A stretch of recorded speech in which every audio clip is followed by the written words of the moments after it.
如果有命理师能算出你初恋是哪一年，甚至连分手的原因都说得八九不离十，你会相信吗？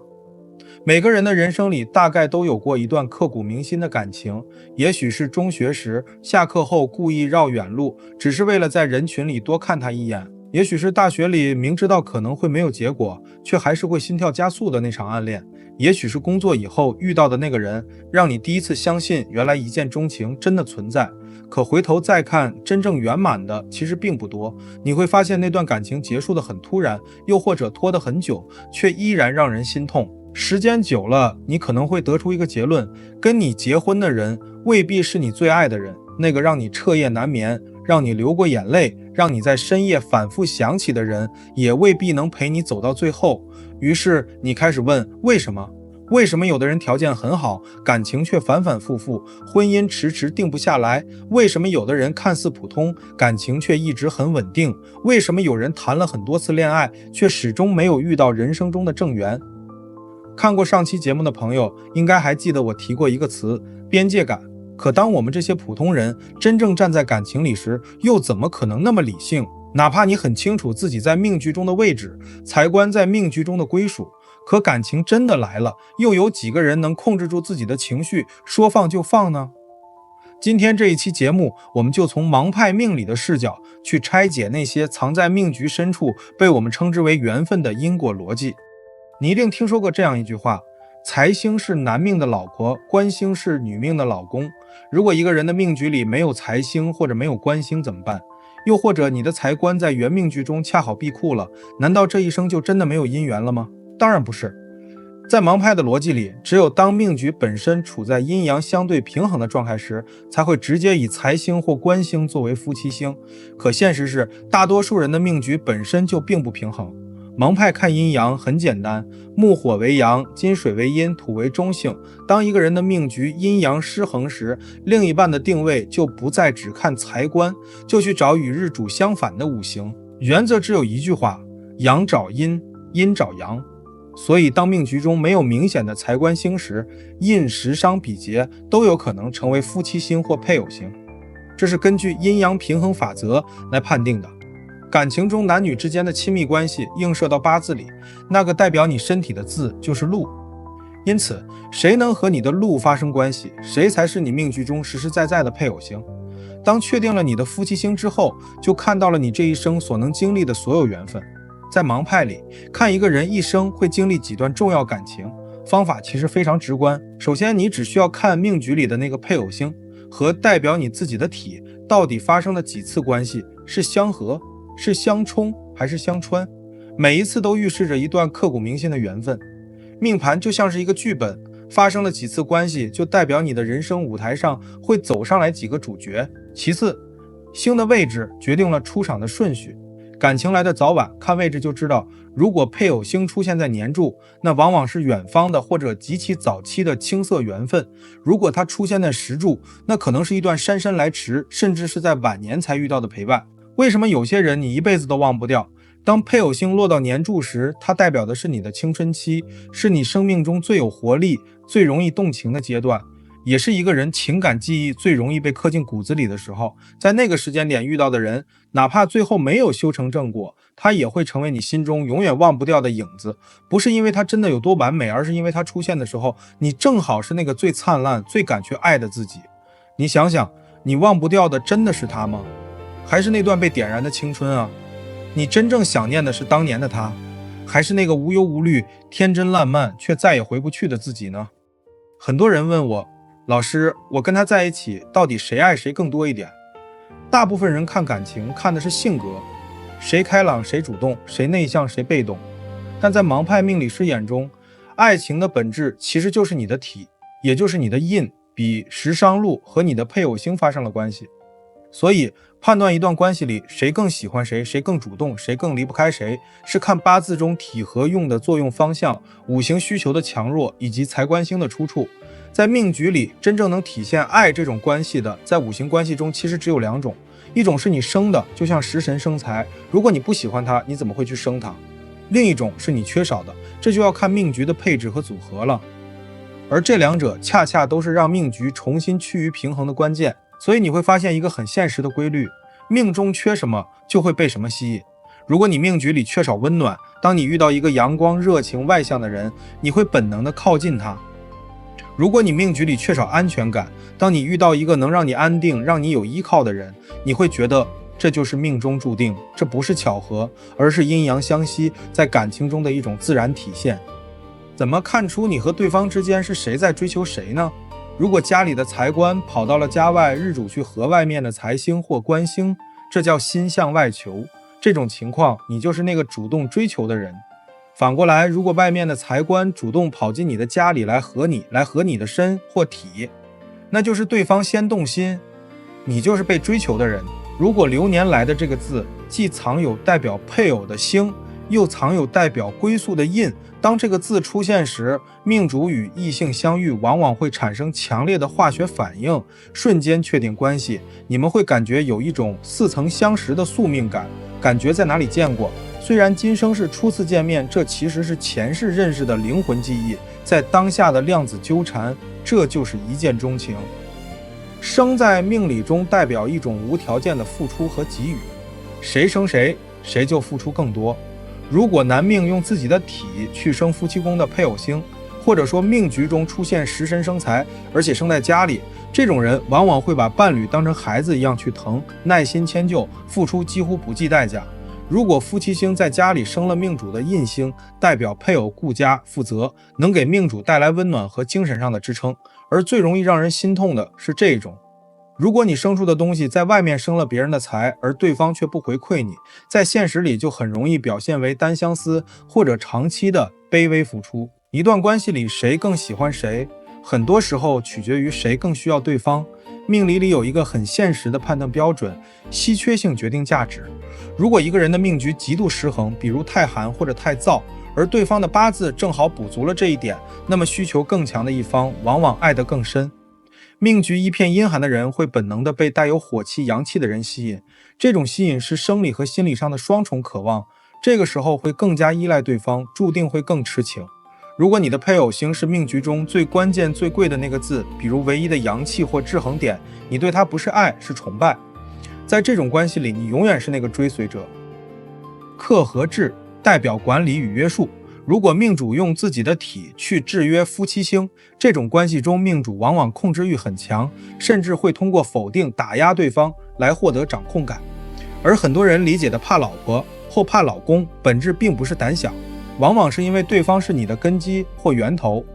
比如未土是夫妻星，生了命主的禄是金，命主就会因为依赖而产生畏惧或顺从，这就是谁生的谁说了算的秩序法则。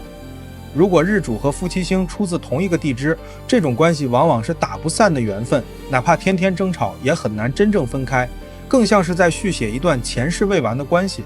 而如果夫妻星落在年月，也就是家外，代表对方的心不在家里，或者对方在外面有更吸引他的比劫，这种情况下你再努力付出也难留住对方的心。说白了就是判断谁更喜欢谁，就看谁是那个求而不得或者极度需要的人。很多人会问，既然命里有缘，那这段感情到底是治愈还是折磨？其实爱情的质量好不好，首先要看你命里的那个食神。在盲派里，食神是快乐之神，它代表的是你的情绪输出被理解的能力，是你感受快乐的能力。如果你的食神被克制了，或者被合坏了，也就是我们常说的枭神夺食，那么在这段感情里，你注定会过得很压抑，话到嘴边说不出口，说出来又总是被误解。你会总觉得对方不理解你，慢慢的爱还在，快乐却没了，你心里只剩下散不去的满腹委屈。其次，我们要看财，在感情层面，不论男女，财不只是物理意义上的钱财，更深层的意义是代表了欲望，是情感的流动方式，是一个人的情感表达。如果财星受损或被合坏，你在爱人面前往往会变得词不达意。你明明很爱他，可说出来的话却冷冰冰。你明明想挽留，表现出来的却是推开。这种困惑往往比分手更让人无力。但最让人揪心的是那种相穿的关系，比如子未穿、卯辰穿。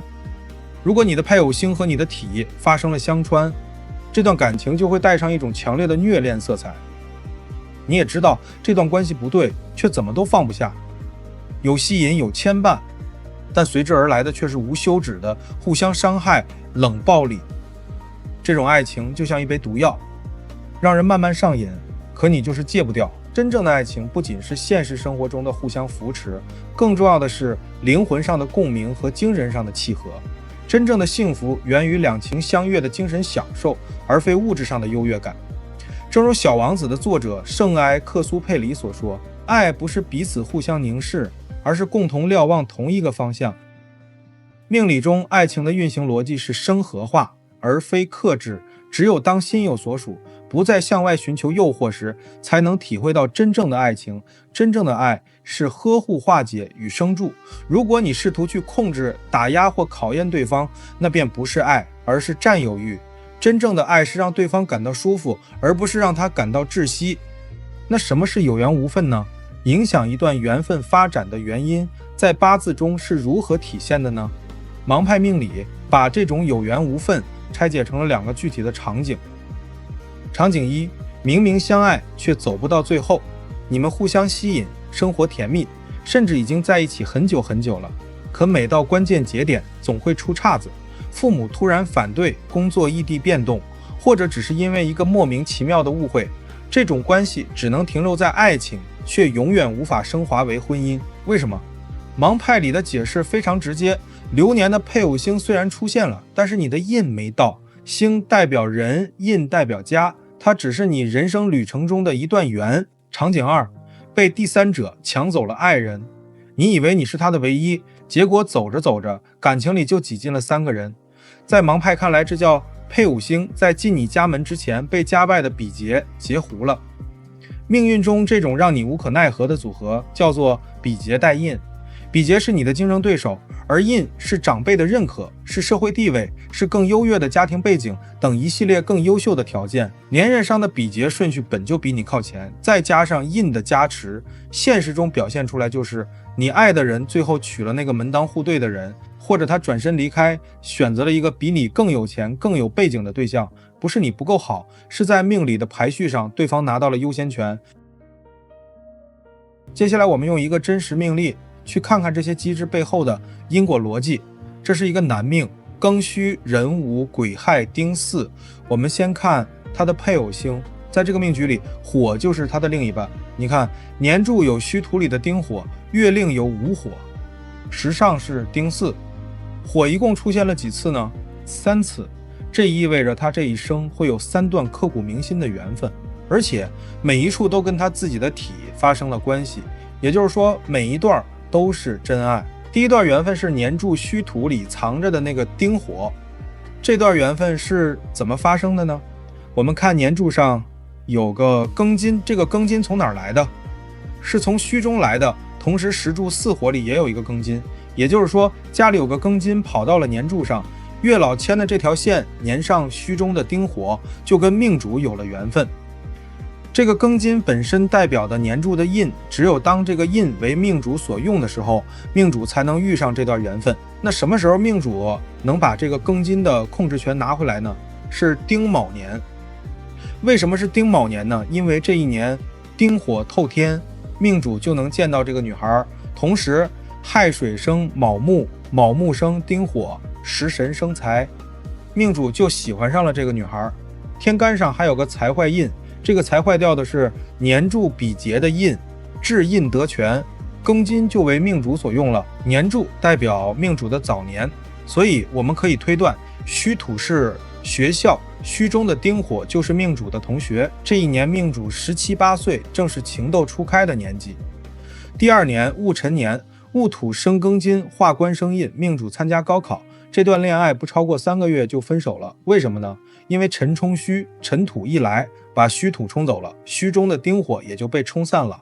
如果你能听到这里并且听懂了，那对于算出一件事情的结果来说已经够用了。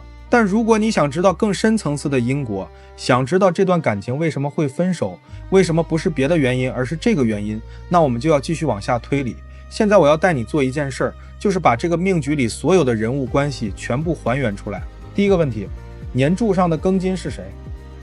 庚金生了壬水和癸水，这个人是谁呢？时辰关系上印就是妈妈，所以庚金就是命主的母亲。第二个问题，戌土是谁？庚金从戌土里出来的，水也是金生的，都是从虚里出来的，火也是虚库出来的。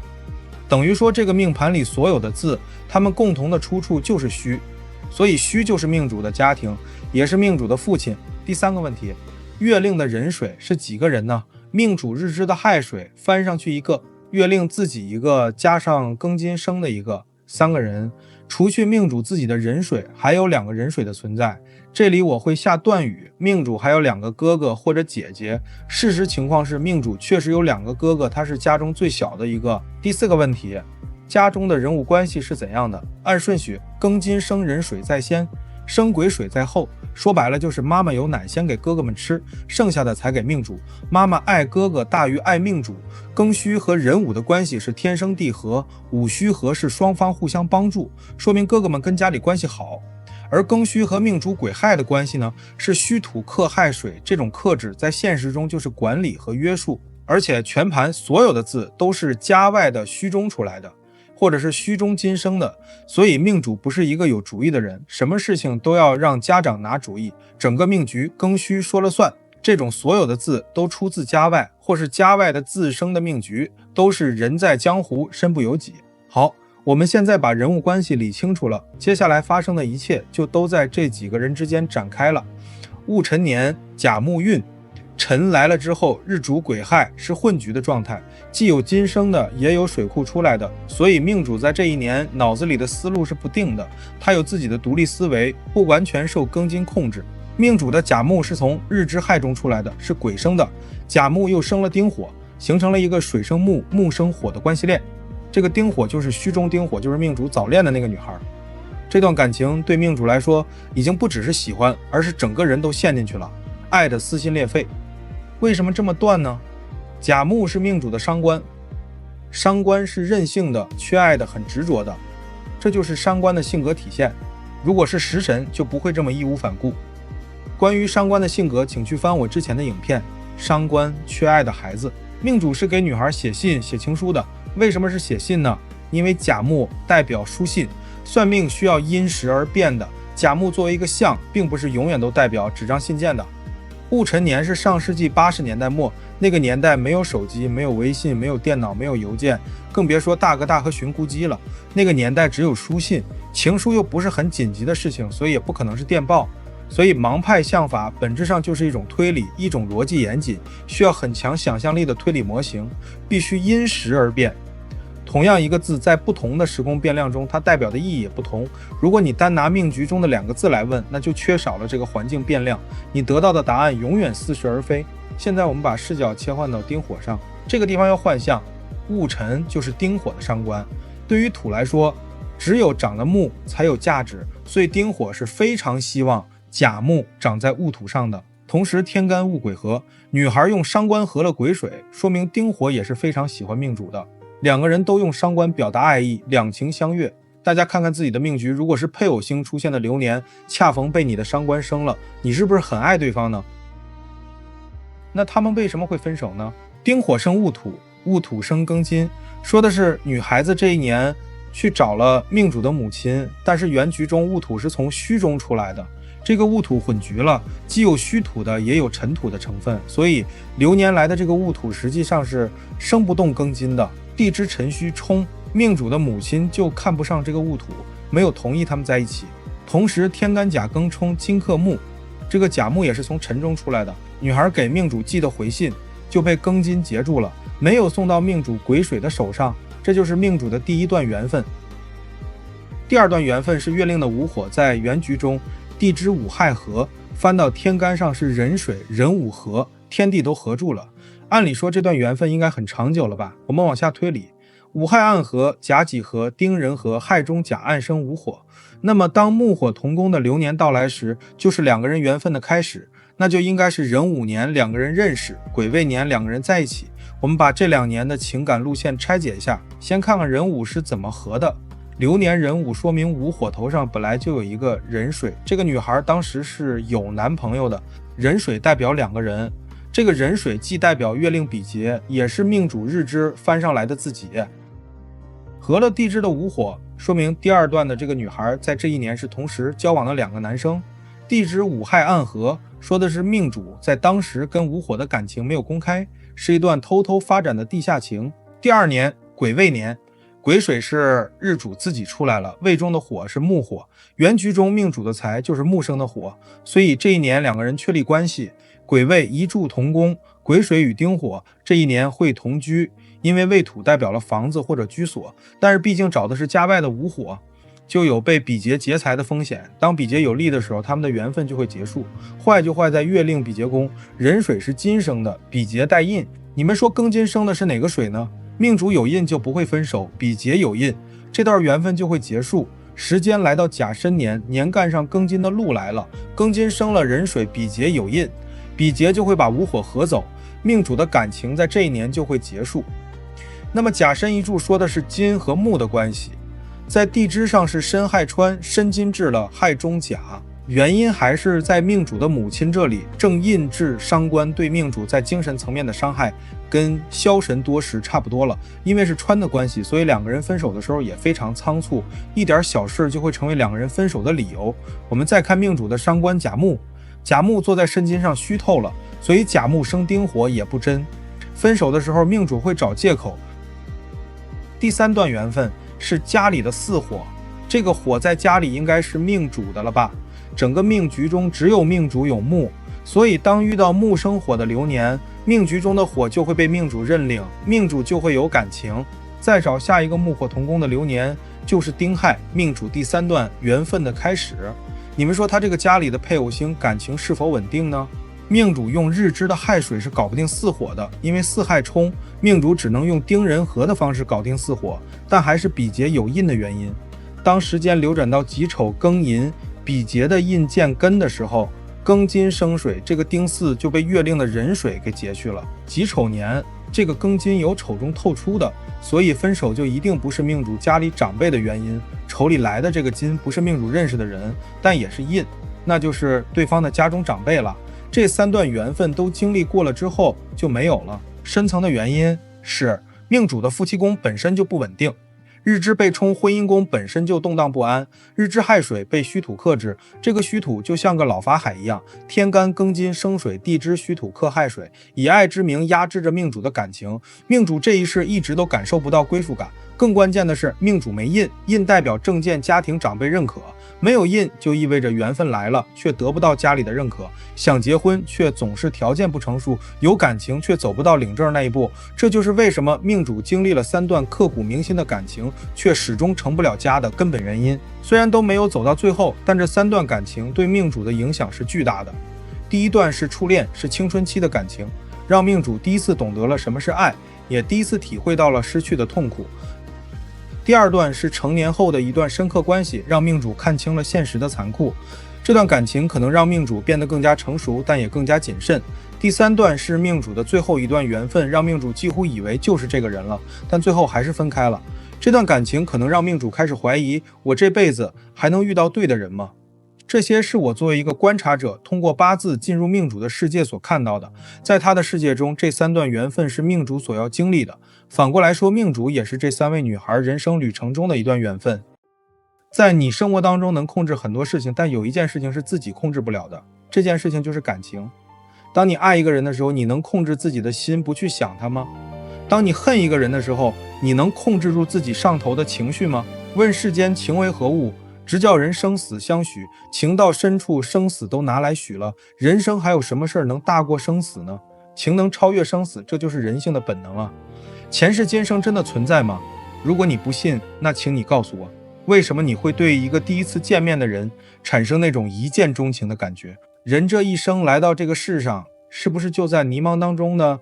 为什么就想出去找呢？这个为什么就是前世的情未了。如果不是前世有相欠，那为什么这一世你要去生他，要去找他？你能说清楚吗？人生为什么有迷茫，就是因为前世的事情不让你知道，你在迷茫当中修这颗心，你在迷茫当中去寻找你的真性，是不是这样？所以人生是个谜，你们想不想解惑？想不想拨开乌云见明月？易经可以帮你找到答案。人生找的是什么？人生不就是在找快乐吗？找到自己的归属吗？命运如果让你觉得难过，觉得痛苦，就是上天在惩罚你。可有谁是自己想要去找难过吗？那你为什么要找痛苦呢？你说的算吗？谁说的算？因果说的算。如果你能听懂我上面讲的这个道理，如果你能在那一瞬间感到释然，那么恭喜你，你就脱离了苦海，那就说明你的磨难结束了。看不见的是前世，看得见的是今生呀。